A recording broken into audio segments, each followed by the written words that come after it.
क्या तुमने कभी नोटिस की है, कुछ लोग पूरे महफिल में बहुत कम बोलते हैं, लेकिन जब वे बोलते हैं तो सब चुप होकर उनकी बात सुनते हैं। आखिर ऐसा क्यों होता है?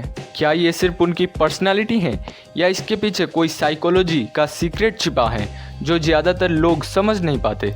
इसलिए वीडियो के आखिर तक बने रहना, क्योंकि इस वीडियो को देखने के बाद लोगों को देखने का तुम्हारा नज़रिया ही बदल जाएगा।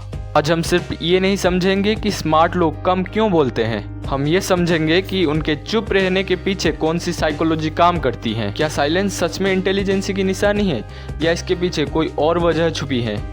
और सबसे ज़रूरी बात, इस साइकोलॉजी को समझने के बाद तुम भी जान जाओगे कि कब बोलना तुम्हारी ताकत है और कब चुप रहना तुम्हारी सबसे बड़ी पावर बन सकता है।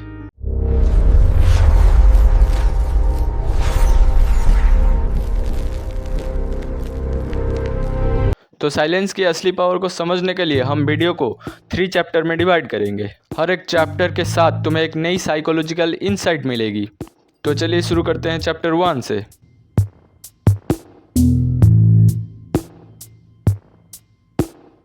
देखो, बचपन से हमें ये बात सिखाई जाती है कि अगर तुम्हें स्मार्ट, कॉन्फिडेंट और इन्फ्लुएंशियल दिखना है तो ज़्यादा बोलो। स्कूल हो, ऑफिस हो या कोई सोशल गैदरिंग हो, जो इंसान ज़्यादा बोलता है लोग अक्सर उसी पर सबसे पहले ध्यान देते हैं। धीरे धीरे हमारे दिमाग में ये बात बैठ जाती है कि अपनी वैल्यू को दिखाने के लिए हर सिचुएशन में बोलना ज़रूरी है।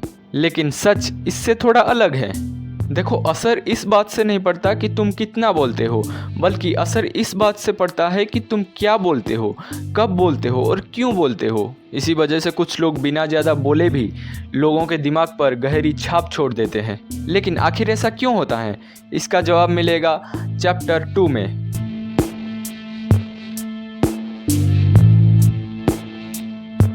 अब सवाल आता है कि ज़्यादातर स्मार्ट और सक्सेसफुल लोग कई सिचुएशन में चुप रहना क्यों चुनते हैं।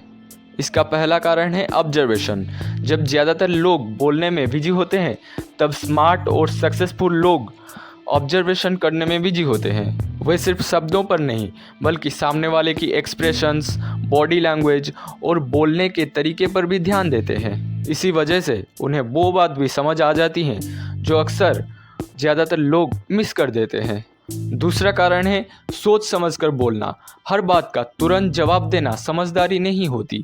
कई बार कुछ सेकंड रुककर सोचना एक बेहतर जवाब देता है। वे रिएक्शन और रिस्पॉन्स के बीच का फ़र्क समझते हैं। गुस्सा और इमोशंस में बहकर रिएक्ट करने के बजाय पहले सोचते हैं और फिर बोलते हैं। और ये सिर्फ एक सोच नहीं है, रिसर्च में भी देखा गया है कि जो लोग जवाब देने से पहले थोड़ा रुककर सोचते हैं उनके जवाब ज़्यादा सोच समझकर दिए गए और संतुलित होते हैं, जबकि जल्दबाजी में दिए गए जवाब कई बार उस पल के इमोशंस का नतीजा होता है। शायद इसी वजह से ज़्यादातर स्मार्ट और सक्सेसफुल लोग तुरंत जवाब देने की जल्दबाजी नहीं करते। और तीसरा कारण सबसे पावरफुल है। देखो, हर डिस्कशन जीतना जरूरी नहीं होता। शायद इसी वजह से ज़्यादातर स्मार्ट और सक्सेसफुल लोग हर बहस में अपनी बात साबित करने की कोशिश नहीं करते, क्योंकि वे जानते हैं कि हर डिबेट उनके समय और एनर्जी के लायक नहीं होती। इसीलिए वे कई बार चुप रहना पसंद करते हैं, क्योंकि ये कमजोरी नहीं बल्कि सेल्फ कंट्रोल की निशानी होती है। लेकिन इसका मतलब ये नहीं है कि हर सिचुएशन में चुप रहना सही होता है। तो फिर सवाल ये है कि कब चुप रहना चाहिए और कब बोलना ज़रूरी होता है। तो आइए इसे समझते हैं चैप्टर 3 में।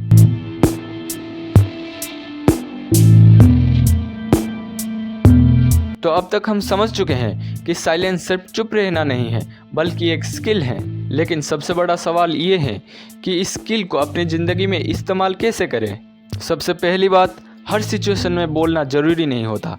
अगर तुम्हें लगता है कि तुम सिर्फ अपनी बात को साबित करने के लिए बोल रहे हो तो एक बार रुककर सोचो। कई बार कुछ सेकंड की खामोशी एक लंबी बहस से ज़्यादा पावरफुल होती हैं। दूसरी बात, पहले सुनो फिर बोलो। जब तुम सामने वाले की बात को ध्यान से सुनते हो तो तुम्हारे जवाब में क्लैरिटी और कॉन्फिडेंस दोनों दिखते हैं, और इसी वजह से लोग तुम्हारी बात को ज़्यादा महत्व देने लगते हैं। और तीसरी बात, अपनी खामोशी को कमज़ोरी मत समझो। अगर तुम सिचुएशन को सोच समझकर बोलते हो तो ये तुम्हारी कमज़ोरी नहीं बल्कि ये तुम्हारी मैच्योरिटी और सेल्फ कंट्रोल की निशानी है।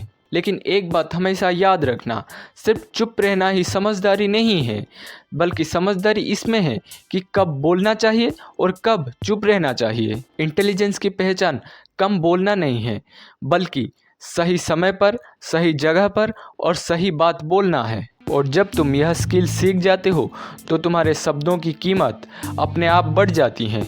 तो अगर ये वीडियो तुम्हें वैल्यूबल लगा हो तो इसे उन लोगों तक शेयर जरूर करना जो हर सिचुएशन में बोलना ही कॉन्फिडेंस समझते हैं। और ऐसे ही साइकोलॉजी और सेल्फ इम्प्रूवमेंट कंटेंट के लिए इस चैनल को सब्सक्राइब करना मत भूलना। मिलते हैं अगले वीडियो में।